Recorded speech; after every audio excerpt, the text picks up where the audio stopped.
Sud Midi. Bonjour, 12h sur l'ensemble du réseau synchronisé de Sud FM Sen Radio. À la une de Sud Midi, ce drame à Matam, 2 morts dans l'effondrement d'un bâtiment. Suite aux pluies enregistrées ce matin, 2 membres d'une même famille sont décédés à Taïba dans la commune de Nabadji Siwol. Les précisions de Abdourahmane Diène à suivre dès le début de cette édition. Encore 18 morts liés au Covid en seulement 24h52 ces dernières 72 heures. Cette vague est meurtrière. 518 nouvelles contaminations ce jour.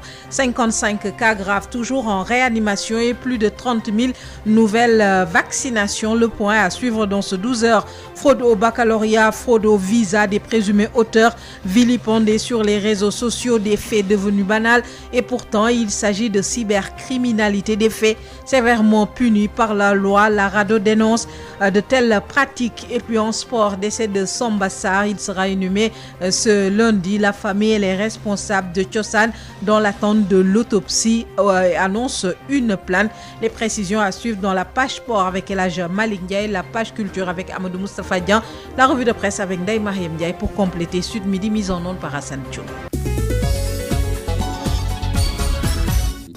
Bonjour à tous, bienvenue. 2 personnes sont mortes dans l'effondrement d'un bâtiment ce matin à Taïba, c'est dans la commune de Nabadji Siwol à Matam. Les pluies de ce matin ont causé l'effondrement de la bâtisse, tuant 2 personnes. Les précisions avec vous, Abdourahmane Diène.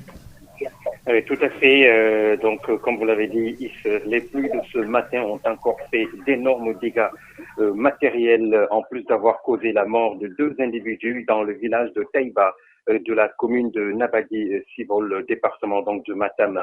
Un bâtiment en effet construit sous forme de hangar a été affaissé sur les 2 personnes le tuant. L'une est un homme âgé de 62 ans, fils aîné du défunt Mourchid Iyantam, par ailleurs demi-frère consanguin de Zahra Iyantam, actuel ministre donc de la microfinance. Il était un ancien immigré installé aux États-Unis qui était venu après la disparition de son papa. L'autre victime est un jeune garçon de 19 ans, neveu de la famille. Informé les autorités, entre autres le sous-préfet de Ogo, le commandant de la brigade de gendarmerie de Ourossogui, la mairie de Nabadji Siwol se sont rendus sur le lieu pour constater les dégâts. Les éléments des sapeurs-pompiers ont acheminé les corps vers la morgue de l'hôpital de Ourossogui. Et cette nouvelle triste a plongé les populations dans une profonde consternation, les laissant avec une foule de questions sans réponse. Comment un bâtiment qui n'est pas en banco mais en ciment dur a pu s'effondrer aussi brutalement? L'enquête donnera certainement des éléments de réponse pour l'heure. C'est les mois à Taïba, dans la commune de Nabadji Siwol, et aussi dans les autres localités. Les eaux ont déjà exilé une nuée de familles parce qu'il y a véritablement près de 100 millimètres cubes qui ont été notés par rapport à la pluie qui ont été enregistrées ce matin ici. Merci. Ici à Matam pour Sud FM. Merci beaucoup Abdourahmane Diène qui revenait sur ce drame survenu ce matin dans la commune de Nabadji Siwol. Les fortes pluies enregistrées, près de 100 mm de pluie, ont entraîné l'effondrement d'un bâtiment. Causant la mort de 2 personnes, le fils aîné de Feu Iyantam ainsi qu'un jeune de 19 ans. D'autres dégâts matériels sont également enregistrés dans la localité suite aux pluies enregistrées, au moins 100 mm ce matin. Nous y reviendrons plus largement au cours de nos prochaines éditions. 18 décès liés au Covid-19 officiellement recensés ce dimanche. Cette nouvelle vague est particulièrement meurtrière avec 52 morts ces 3 derniers jours. 518 nouvelles contaminations sont recensées aujourd'hui, dont un cas importé, 440 issus de la transmission communautaire, 299 à Dakar, 152 dans les autres localités, notamment 32 à Saint-Louis, 20 à Dara, 15 à Kaolack, entre autres localités touchées. 14 142 personnes sont actuellement sous traitement, dont 55 cas graves pris en charge dans les services de réanimation Concernant la vaccination, retenez que 30 044 personnes ont été vaccinées hier, portant le total à 863 912 personnes vaccinées depuis le début de cette pandémie de coronavirus. Une nouvelle vague de la pandémie qui pousse l'État à mener une vaste campagne de vaccination. Cependant, certains employeurs ont pris des mesures visant à interdire l'accès à l'entreprise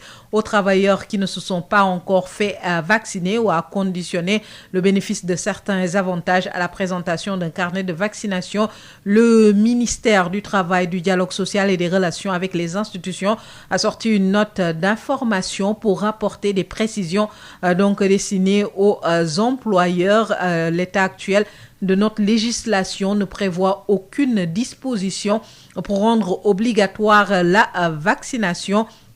Il s'agit donc de procédés discriminatoires, attentatoires aux droits des travailleurs et dépourvus de fondement juridique, précise le communiqué signé par le ministre Sambassi, qui invite par conséquent à plus de dialogue dans le cadre de la lutte contre le coronavirus. Parlons de la publication des données à caractère personnel à travers les réseaux sociaux, des faits devenus récurrents au Sénégal et pourtant sanctionnés par la loi sur la cybercriminalité.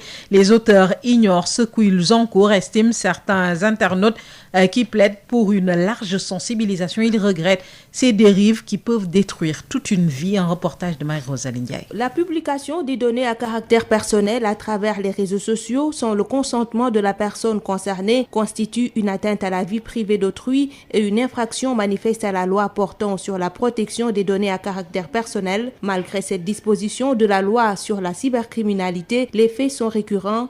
Les derniers en date, la publication des photos du présumé fraudeur au bac à Diourbel et la vidéo de Kilifeu de Y'en a marre relative à un supposé trafic de visa et faux passeports. Certains internautes disent stop et parlent de violation de la vie privée. C'est pas du tout quelque chose de faisable, d'abord, parce que tu n'as pas le droit de publier la photo de quelqu'un ou la vidéo de quelqu'un pour juste avoir le buzz, sans son consentement. Je trouve ça anormal. Ça c'est vrai, c'est une chose qui est là. Et c'est malheureux qu'on y soit encore sur ça, parce que moi je pense qu'on doit prendre les mesures par rapport à ça. C'est bon d'avoir l'aval de la personne pour pouvoir divulguer quoi que ce soit chez lui. Ça peut nuire, ça peut même blesser, ça peut même conduire à une personne de se suicider. Ça peut détruire toute une vie. Des actes incompréhensibles que Paul Boissy impute à l'ignorance. C'est par ignorance, parce que s'il savait que ce que cela va causer demain, il n'allait pas le faire. Le droit condamne ça, c'est de l'ignorance, parce que s'il savait que carrément ce qu'ils sont en train de publier, cela pouvait leur porter préjudice, il n'allait pas le faire. Sensibiliser les gens, parce qu'on en a besoin. La commission des données personnelles rappelle par ailleurs que la publication sur Internet de photos ou de vidéos d'une personne sans son consentement expose son auteur à des sanctions pénales, ainsi en application de la loi du 25 janvier 2008 portant sur la cybercriminalité. Ces sanctions pénales peuvent aller d'une peine d'emprisonnement d'1 an à 7 ans et d'une amende de 500 000 francs à 10 millions de francs CFA ou de l'une ou l'autre de ces deux peines. Quiconque se procure des vidéos ou des photos relatives à la vie privée d'une personne et les partage sur les réseaux sociaux sans le consentement de cette dernière encourt les sanctions. Marie-Rosaline Ndiaye, la RADDHO, la rencontre africaine pour la défense des droits de l'homme, dénonce avec énergie l'image de l'étudiant partagé dans les réseaux sociaux. Il s'agit de ce jeune garçon déguisé en femme pour passer les épreuves du baccalauréat. Il a été interpellé, mais son image a été largement partagée sur les réseaux sociaux. Malick Sy, coordonnateur de la RADDHO de Diourbel, dénonce au micro de Adama Ndiaye. En fait, ce qui s'est passé avec le cas de l'étudiant qui a composé à la place de sa copine et qui a été interpellé avant d'être placé en garde à vue au niveau du commissariat urbain de Diourbel est à déplorer. Et il est à déplorer dans la mesure où la personne a été filmée, son visage découvert, et cette photo a été mise dans les réseaux sociaux. La provenance de la photo indique clairement que c'est au niveau du commissariat urbain que la personne a été photographiée. Ce qui n'est pas normal, ce qui est injuste et ce qui est attentatoire au droit à l'image de cette personne, qui est encore présumée innocente. Nous, la RADDHO déplore avec la dernière énergie ce qui s'est passé et demande à l'inspecteur général de la police de rappeler à l'ordre ses agents. Parce qu'il est inconcevable que dans un lieu comme la police, qu'on puisse photographier quelqu'un et mettre son image sur les réseaux sociaux. Ce qui est injuste et ce qui est anormal. Parce qu'en regardant de près ces images, on se rend compte que c'est au niveau de la police même que cette personne a été photographiée. Et ces images ne peuvent provenir que des personnes qui travaillent là-bas. Donc c'est quelque chose à déplorer. Et à la RADDHO, nous ne disons plus jamais ça. Nous demandons à l'inspecteur général de la police, Seydou Bokar Yag, le commissaire Seydou Bokar Yag, de veiller à cela. Ces gens sont présumés innocents, donc il faut veiller sur ça. Il est 12h10 dans nos studios. Lenteur dans la réalisation du domaine agricole communautaire de Keur Sambakan. Les populations de Keur Mampaté interpellent le chef de l'État et réclament de l'électricité avant l'inauguration du DAC prévu en décembre. Un reportage d'Adam Ndiaye. Le domaine agricole communautaire de Keur Sambakan fait partie des 4 domaines agricoles communautaires du Sénégal qui ont été créés par l'État du Sénégal. Une initiative du chef de l'État qui permet aux jeunes de trouver de l'emploi. Toutefois, des retards ont été notés dans la réalisation du DAC de Keur Sambakan. Tala Kairé, activiste à Kairé Mampaté, explique. Nous avons de certaines sources que le président de la République, Macky Sall, viendra inaugurer le DAC au mois de décembre, ce que nous pensons impossible. Nous le félicitons et le remercions de cette initiative. Toutefois, nous tenions à lui rappeler que la population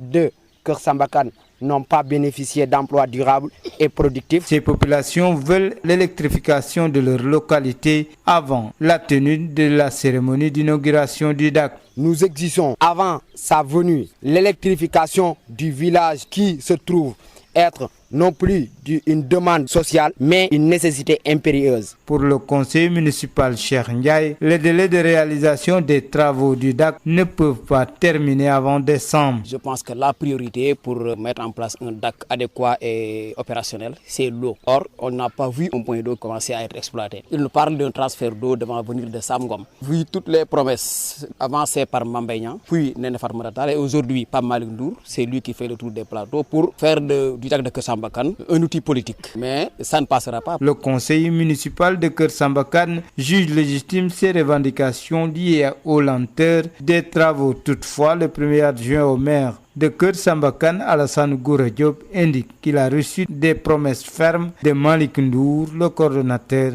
du DAC, pour la réalisation de 2 forages au niveau de cette zone. Diourbel Sud FM, Adam Ndiaye.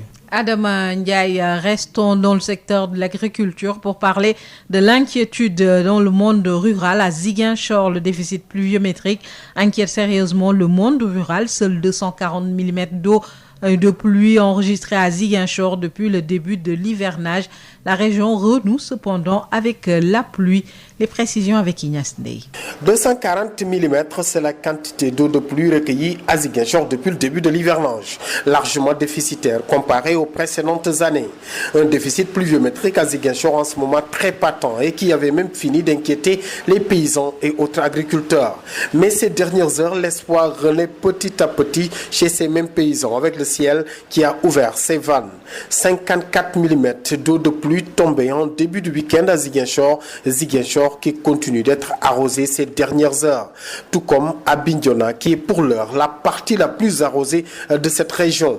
60 mm d'eau de pluie, c'est la quantité recueillie au poste pluviométrique de Bignona en début de week-end. Ajouté aux 65 mm d'eau de pluie tombée la veille, l'hivernage semble bien lancé dans cette partie sud du pays qui a accusé cette année un grand retard quant au démarrage de cette pluviométrie. Une situation pluviométrique assez inédite dans cette partie sud du pays qui peine d'ailleurs à atteindre depuis le début de l'hivernage les 500 mm d'eau de pluie. De quoi imprimer des craintes chez les paysans et agriculteurs qui continuent de scruter le ciel et qui croisent les doigts pour que cette tendance pluviométrique enclenchée depuis quelques jours se poursuive. Ziguinchor, Ignace Ndeye, Sud FM.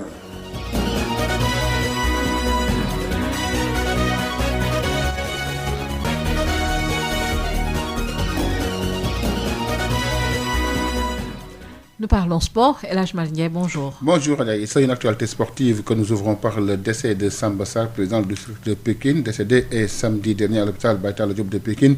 Il sera inhumé ce lundi à Pékin. Les derniers développements avec Abdoulaye Diop.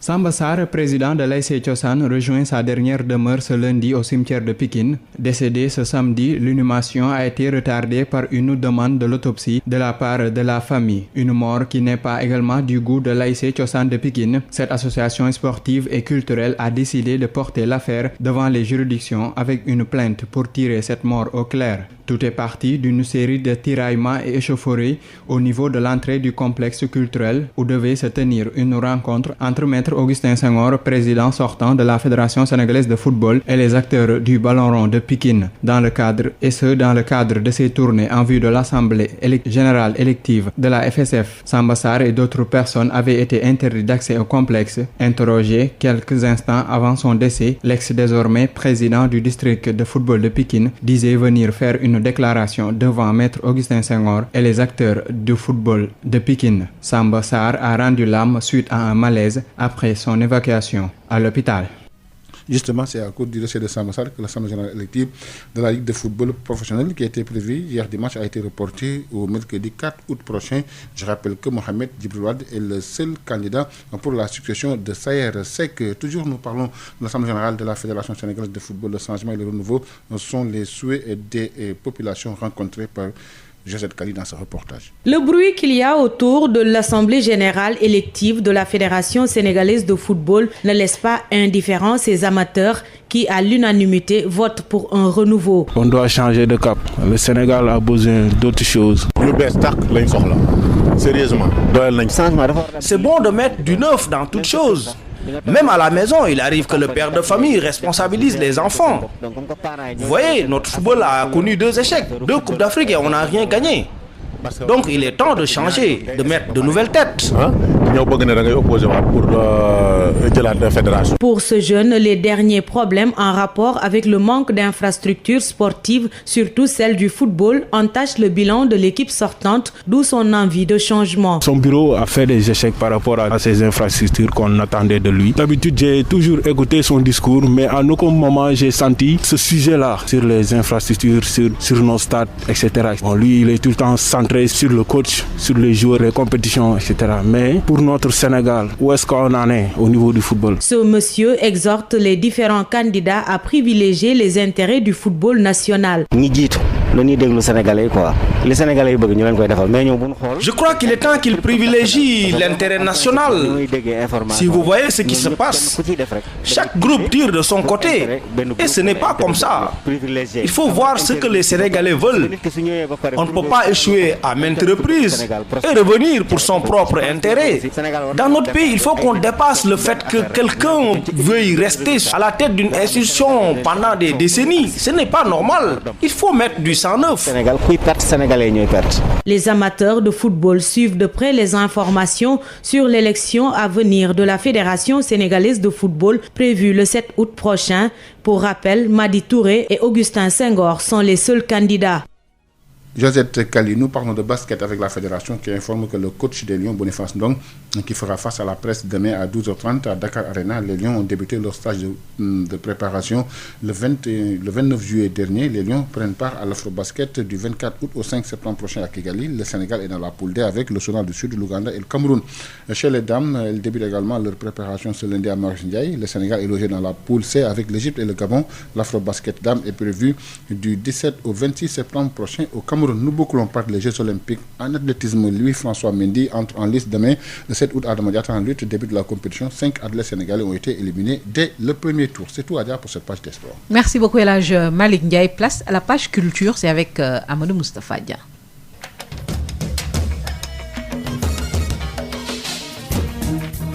Bonjour et bienvenue dans votre journal de la culture. Décès de l'artiste, musicien et père du zouk Jacob Devarieux, emporté par la Covid-19. À l'occasion, nous avons eu un entretien avec Alioune Diop, journaliste culturel à la RTS et actuellement coordonnateur des salons journalistiques Ndadié à Goethe Institut, justement une plateforme de recherche autour de la musique. Alioune Diop, bonjour. Bonjour Moustapha. Dites-nous, que retenez-vous de l'artiste et du musicien accompli Jacob Desvarieux? Jacob Desvarieux, comme l'a dit un homme que tout le monde respecte puisque c'est un véritable militant de la culture, je veux citer Claude Siard. Jacob Desvarieux a inventé le zouk avec les frères Décimus, mais il a aussi codifié le zouk. Et Jacob Desvarieux, je crois qu'on peut aisément dire que dans son parcours, il y avait une place qu'il avait réservée à l'idéologie culturelle. L'idéologie culturelle puisqu'il chantait dans sa langue maternelle, le créole. Et avec le créole, il a connu le succès mondial. Jacob Desvarieux, l'Afrique occupait une place importante dans son discours, mais aussi dans son répertoire. Quelqu'un qui reconnaissait tout le temps qu'il a appris à la guitare dans les rues de Dakar avec Adama Faye. Adama Faye l'a initié au jeu de la guitare et il n'a cessé de le dire. Je crois qu'il a compris l'Afrique, le rôle que l'Afrique doit continuer de jouer, puisque l'Afrique a joué sa part dans la marche du monde. Et Kassav, à travers son répertoire, je crois qu'a reflété cela. Remplir le Stade de France, ce n'est pas à la portée de n'importe qui. Faire 5 dates d'affilée à Bercy, ce n'est pas à la portée de n'importe qui. Faire 10 dates défilées au Palais des Congrès de Paris, ce n'est pas à la portée de n'importe qui. Et ce sont des enjeux des paris que Jacob Desvarieux et Kassav ont réussi. Pour terminer, Dakar, il a rempli le stade en 1985 avec Alpha Blondy et Touré Kunda, dans le cadre de l'initiative de l'épouse de François Mitterrand, Daniel Mitterrand, à travers sa fondation France Liberté. Donc c'était le concert Africa Santé, Kassav, Alpha Blondy, Touré Kunda, et le stade de Diop était plein. Plusieurs fois, le Kassav est revenu, mais la dernière fois que moi, j'ai vu Kassav sur scène, c'était au Festival mondial des arts nègres, devant des dizaines de milliers de personnes. Kassav a fait bouger le public comme c'est pas possible. Donc, Jacob Desvarieux a joué son rôle avec son groupe Kassav. Ils ont joué leur rôle. Je peux dire mission accomplie pour Jacob Desvarieux. Vous l'avez dit, il a été le père de la musique zouk qu'il a codifiée. Cette musique-là, dites-nous, qu'est-ce que cela représente en termes de sonorité et aussi d'héritage culturel et de patrimoine? Ça représente une chose assez importante. Moustapha, je vais vous renvoyer à une citation de Miles Davis qui disait qu'en cette période de création musicale, si on n'est pas un génie, on est obligé de faire du Bob Marley ou du Michael Jackson. C'est Miles Davis qui le disait. Je crois que ces deux dernières options n'étaient pas les options de Jacob puisqu'il a inventé. Le zouk est là, le zouk compte maintenant. Le zouk est à l'assaut du monde. Le zouk a dépassé la barrière communautaire dans un pays comme la France. La France a adopté le zouk. Tout à fait. Je vous ai fait allusion tout à l'heure au Stade de France rempli par le Kassav. Donc le zouk est là. Et le zouk a connu d'autres déclinaisons. Donc d'autres ont enrichi aussi le zouk. Donc le zouk a connu d'autres déclinaisons et cela va se poursuivre. Le zouk va subir des influences pour mieux avancer, pour mieux progresser. Mais fondamentalement, l'idéologie politique du zouk restera toujours le socle sur lequel vont s'appuyer les musiciens pour s'exprimer. Malheureusement, à l'instar de Jacob Desvarieux, bon nombre de musiciens et de grands noms de la scène sénégalaise, africaine et internationale nous quittent à travers cette maladie, la Covid-19. Un message à l'endroit des populations et aussi des artistes. C'est vrai, Manu Dibango, Mori Kanté, Orlus Mabele du Congo et d'autres aussi, malheureusement. Moi, le conseil, c'est qu'on aille se faire vacciner, qu'on respecte scrupuleusement les orientations de ceux qui gèrent notre santé. Je crois que le message, c'est ça. Restons prudents, respectons les restrictions, écoutons ce que dit l'État, c'est pour notre bien. Et puis qu'on aille se faire vacciner, qu'on respecte les mesures barrières, les gestes barrières. Moi, c'est le message que je lance à tout le monde. Les acteurs culturels, mais et d'autres qui ne sont pas forcément dans le secteur culturel aussi, Moustapha. Merci beaucoup, Alioune Diop.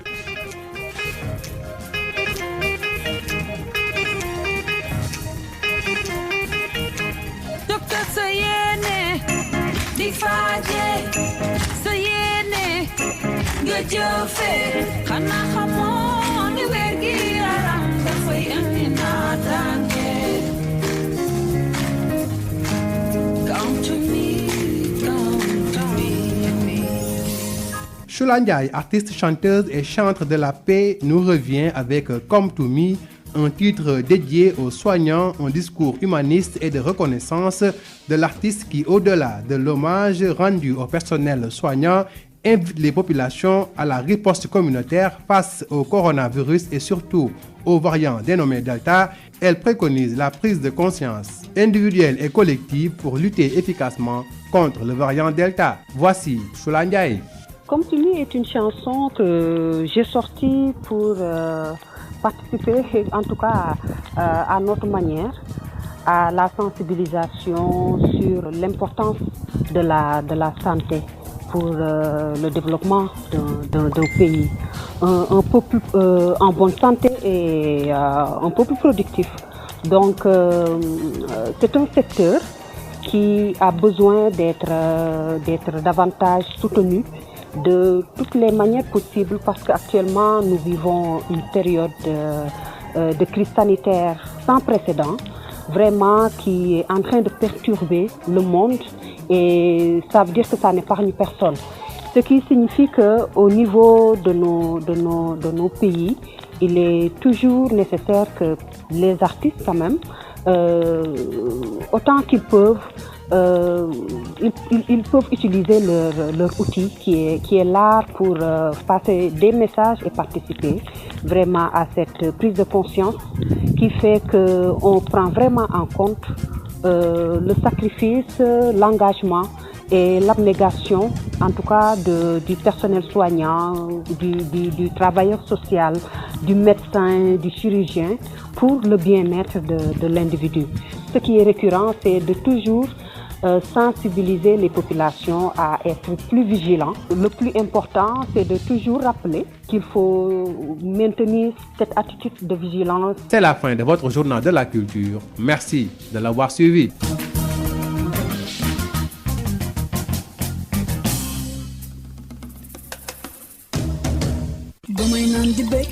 Ah, j'adore l'instant où je savoure ma boisson punch. De nouveaux goûts incomparables avec ses différents parfums: orange, pomme, mangue, ananas, coco, limonade et cola. Punch, le goût bien de chez nous. Votre boisson punch vous offre la revue de presse.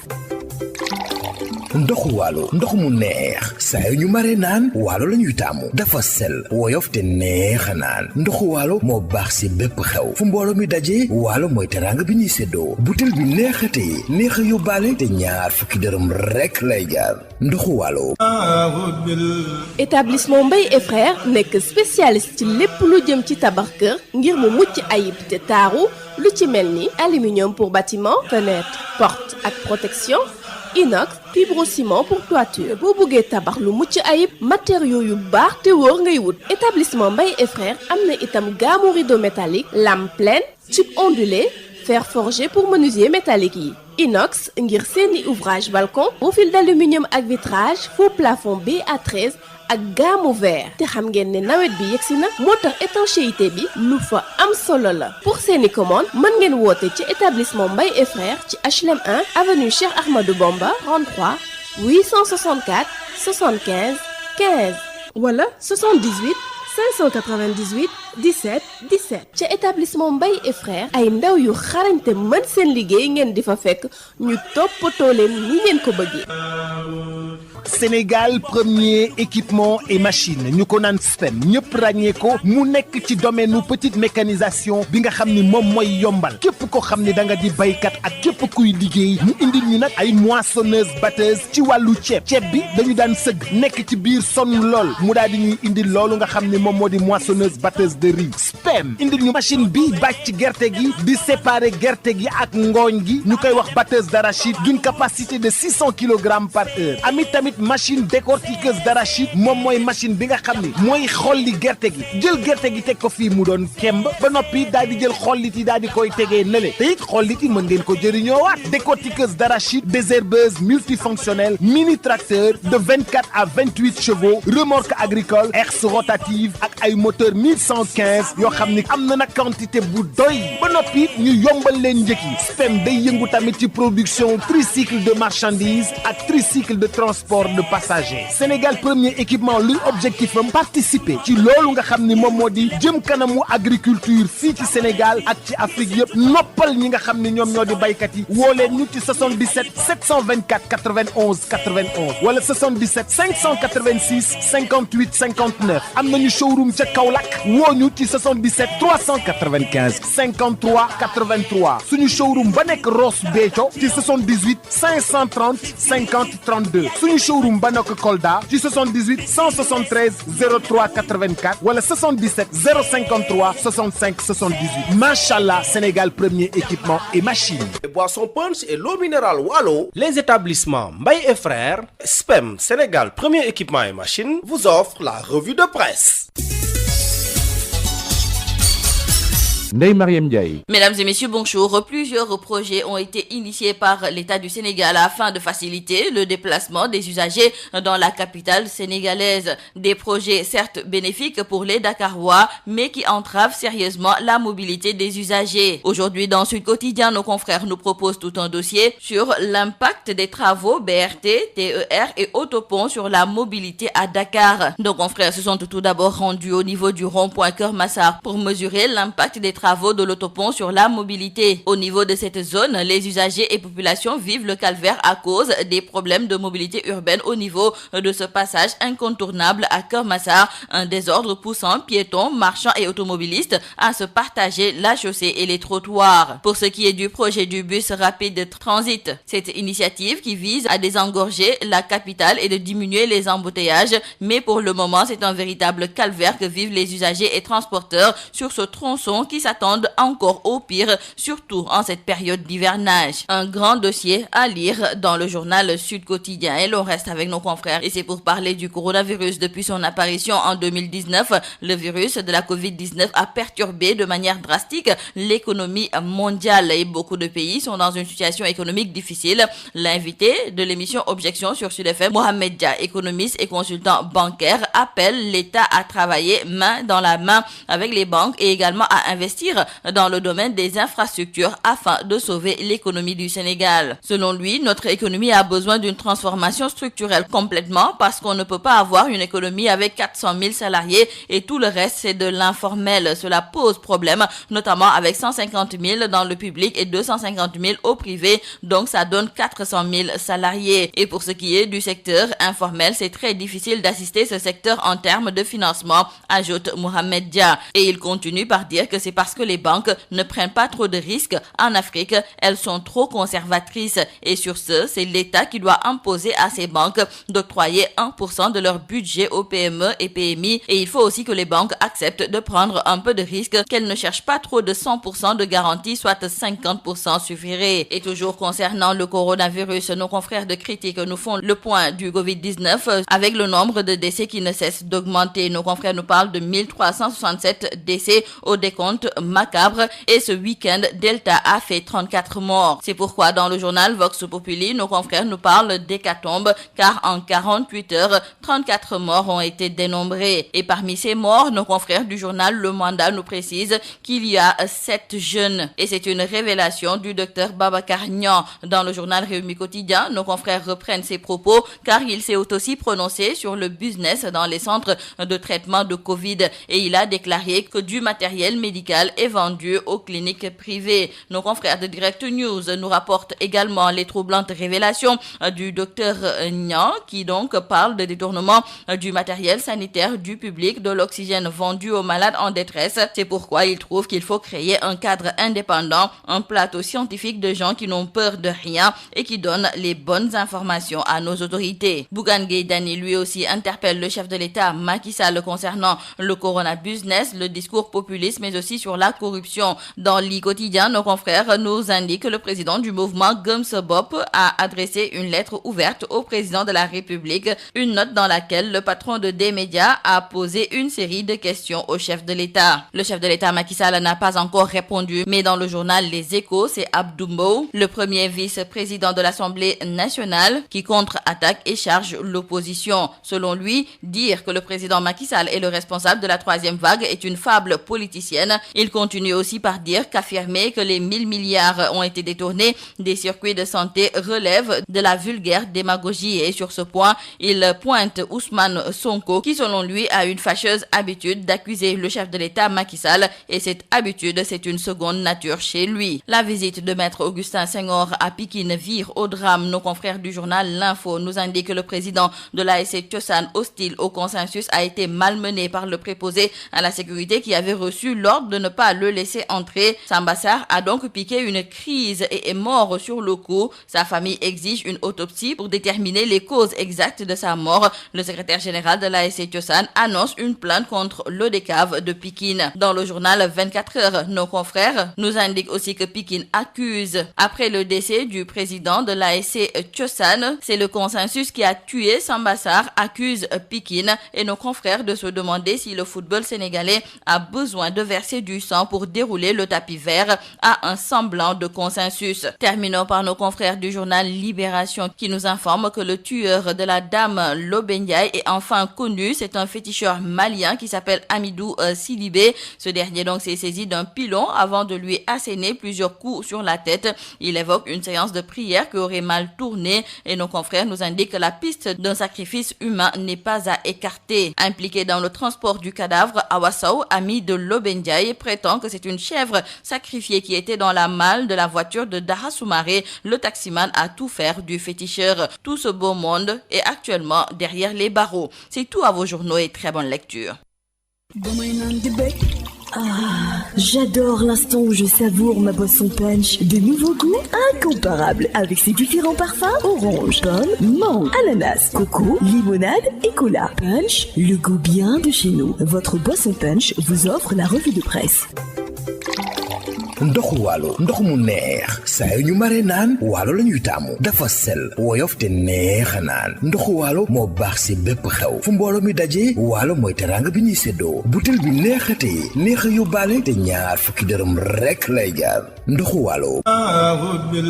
Établissement Mbaye et Frères nekk spécialiste ci lépp lu jëm ci tabax kër ngir mu mucc ayib te taaru, lu ci mel ni aluminium pour bâtiment, fenêtre, porte ak protection, inox, fibrociment pour toiture. boo bëggee tabax lu mucc ayib, matériaux yu baax te wóor ngay wut. Établissement Mbaye et Frères am na itam gamme rideau métallique, lame pleine, tube ondulé, fer forgé pour menuisier métallique yi, inox ngir seeni ouvrage balcon, profil d'aluminium ak vitrage, faux plafond BA13 ak gamme vert. te xam ngeen ne nawet bi yegsi na, moo tax étanchéité bi lu fa am solo la. pour seeni commande mën ngeen woote ci établissement Mbaye et Frères ci HLM 1 avenue Cheikh Ahmadou Bamba 33 864 75 15 wala 78 598 17 17. ca établissement Mbaye et Frères ay ndaw yu xarañte mën seen liggéey ngeen di fa fekk ñu toppatoo leen ni ngeen ko bëggee.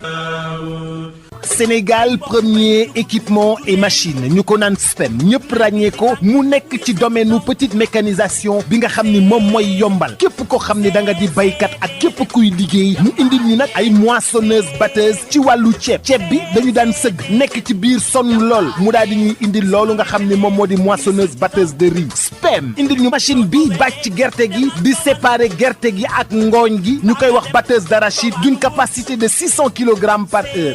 tamit machine décortiqueuse d'arachide moom mooy machine bi nga xam ni mooy xolli gerte gi jël gerte gi teg ko fii mu doon kemb ba noppi daal di jël xollit yi daal di koy tegee nële te it xollit yi mën ngeen ko jëriñoo waat. décortiqueuse d'arachide, désherbeuse multifonctionnelle, mini tracteur de 24 à 28 chevaux, remorque agricole, herse rotative ak ay moteur 1115 yoo xam ni am na nag quantité bu doy ba noppi ñu yombal leen njëkk yi. SPEM day yëngu tamit ci production tricycle de marchandises ak tricycle de transport de passagers. Sénégal premier équipement luy objectif am participer ci loolu nga xam ni moom moo di jëm kanamu agriculture fii ci Sénégal ak ci Afrique yëpp noppal ñi nga xam ni ñoom ñoo di baykat yi woo leen ñu ci 77 724 91 91 wala 77 586 58 59 am nañu showroom ca Kaolack woo ñu ci 77 395 53 83 suñu showroom ba nekk Ross Béthio ci 78 530 50 32 suñu showroom ba nekk Kolda ci 78 173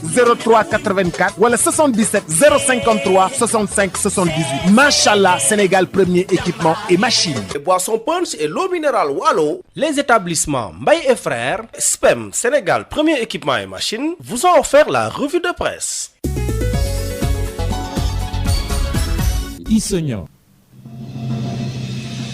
Et c'est la fin de cette édition. Je vous rappelle les principaux titres développés. Ce drame survenu ce matin à Matam. 2 morts dans l'effondrement d'un bâtiment suite aux pluies enregistrées près de 100 mm. Il s'agit de 2 membres d'une même famille décédés dans la commune de Nabadji-Siwolé. Encore 18 morts liés au Covid-19 en 24 heures, 52 ces dernières 72 heures. Cette vague de la pandémie est particulièrement meurtrière. 518 nouvelles contaminations ont été enregistrées, 55 cas graves actuellement pris en charge dans les services de réanimation. Fraude au bac, fraude au visa, des présumés auteurs vilipendés sur les réseaux sociaux, des faits devenus banals et pourtant il s'agit de cybercriminalité, des faits punis par la loi. La RADDHO dénonce de telles pratiques. Décès de Samba Sarr, il sera inhumé ce lundi. La famille et les responsables de Thiossane dans l'attente des résultats de l'autopsie. Famille et responsables de Thiossane qui annoncent déjà une plainte. Fin de cette édition mise en onde par Hassan Thioune. Merci de l'avoir suivi. Retrouvez à 13h El Hadj Maodo Faye pour le journal en Wolof.